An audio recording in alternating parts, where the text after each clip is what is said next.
प्रभाग क्रमांक 10 ड च्या निवडणुकीत आता खऱ्या अर्थाने रंगत आली असून अपक्ष उमेदवार श्रावण शिंदे यांनी आपल्या आक्रमक प्रचारशैलीने पूर्ण प्रभाग ढवळून काढला आहे. प्रभागाचा सर्वांगीण विकास हा एकच ध्यास घेऊन मैदानात उतरलेल्या श्रावण शिंदे यांनी आता थेट मतदारांच्या घराघरांत शिरकाव केला असून त्यांचे स्कूटर हे निवडणूक निशाण आता प्रत्येक मतदाराच्या ओठी आहे. त्यांच्या या वाढत्या प्रभावामुळे ही निवडणूक प्रस्थापित विरोधकांसाठी अत्यंत प्रतिष्ठेची आणि आव्हानात्मक ठरली आहे. श्रावण शिंदे यांनी केवळ सभांवर अवलंबून न राहता प्रत्येक नागरिकाच्या दारापर्यंत पोहोचण्यावर भर दिला आहे. अशोकनगर, राधाकृष्णनगर आणि विशेषतः गुंथेवारी या परिसरामध्ये शिंदेंचा दांडगा जनसंपर्क असून या भागातील नागरिकांनी त्यांना अक्षरशः डोक्यावर घेतले आहे. गेल्या अनेक वर्षांपासून रखडलेले प्रश्न सोडवण्यासाठी श्रावण शिंदे हेच योग्य पर्याय असल्याची भावना मतदारांमध्ये निर्माण झाली आहे. श्रावण शिंदे यांना मिळणारा उत्स्फूर्त प्रतिसाद पाहून प्रस्थापित राजकीय पक्षांच्या उमेदवारांमध्ये अस्वस्थता पसरली असून गुंथेवारी आणि अशोकनगरमध्ये शिंदे यांना मिळणारी मते ही विजयाचे समीकरण ठरवणारी असणार आहेत. आम्ही मतदारांपर्यंत पोहोचलेलो आहोत व आज आमचा प्रचाराचा 7वा दिवस आहे. तर आम्ही ज्या पण परिसरातनं फिरतोय त्या परिसरातनं आम्हाला मतदारांचा एकदम प्रचंड उत्स्फूर्त प्रतिसाद भेटत आहे व नागरिकसुद्धा आमच्या बरोबर आहेत व नागरिकांनी सुद्धा आहे ना कबूल केलेलं आहे की आम्ही ना एक मत तुम्हाला देणारच आहोत व स्कूटर निवडून आणणारच आहोत.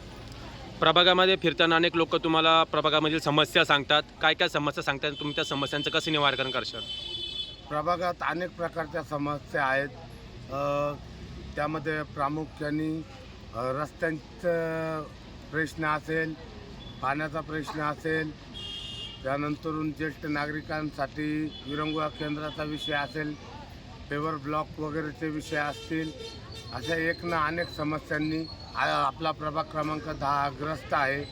त्यात प्रामुख्याने अजून सांगायचं झालं तर जे कचरा वगैरे आहेत ते पण खूप लोक एका साईडला टाकत आहेत. त्या घंटा गाड्या चालू असताना पण ते कचरा उचलत नाहीत. तर आम्ही पण त्यांना आश्वासन दिलं आहे की ना कुठलीही समस्या जरी असेल तरी आम्ही ते त्यात प्रामुख्याने आम्ही सर्व रस्ते काँक्रिटीकरण करणार आहोत येत्या आगामी काळात आम्ही निवडून आल्यावर.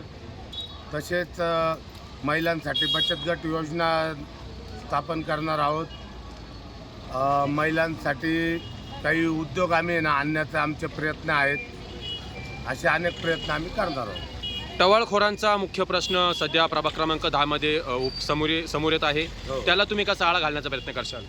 टवाळखोरांच्या प्रश्नासाठी आम्ही महिलांना त्रास होऊ नये त्यासाठी आम्ही महानगरपालिका व पोलीस प्रशासनाला पत्रव्यवहार नेहमी करत असतो व त्या टवाळखोरांवर त्यांचा बंदोबस्त करण्यासाठी आम्ही जास्तीत जास्त एक पेटी योजना बनवून जिथं पण कुठे उपद्रव होत असेल त्यांनी ती समस्या आपल्या आहे ना त्या आपल्या पेटीमध्ये टाकायची आणि ती आमच्यापर्यंत पोहोच झाली की आम्ही तिचा फॉलोअप घेऊन ती पोलीस प्रशासनापर्यंत पोहोचून आणि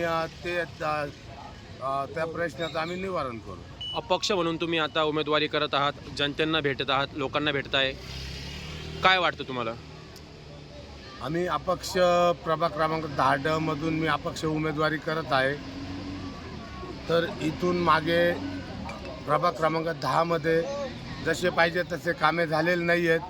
खूप कामे ही पेंडिंग आहेत व माझ्याकडनं अपक्ष उमेदवार म्हणून जनतेला खूप अपेक्षा निर्माण झालेली आहे व जनतेच्या आग्रहास्तव मी उमेदवारी करत आहे. प्रचारादरम्यान कार्यकर्त्यांचा उत्साह ओसंडून वाहत आहे. श्रावण शिंदे यांनी नेहमीच सर्वसामान्यांचे प्रश्न मांडले आहेत. त्यांच्या स्कूटरची गती आता कुणीही रोखू शकणार नाही. अशोकनगर आणि राधाकृष्णनगरमधून त्यांना मिळणारे मताधिक्य विरोधकांचे डिपॉझिट जप्त करेल असा ठाम विश्वास त्यांच्या समर्थकांनी व्यक्त केला आहे.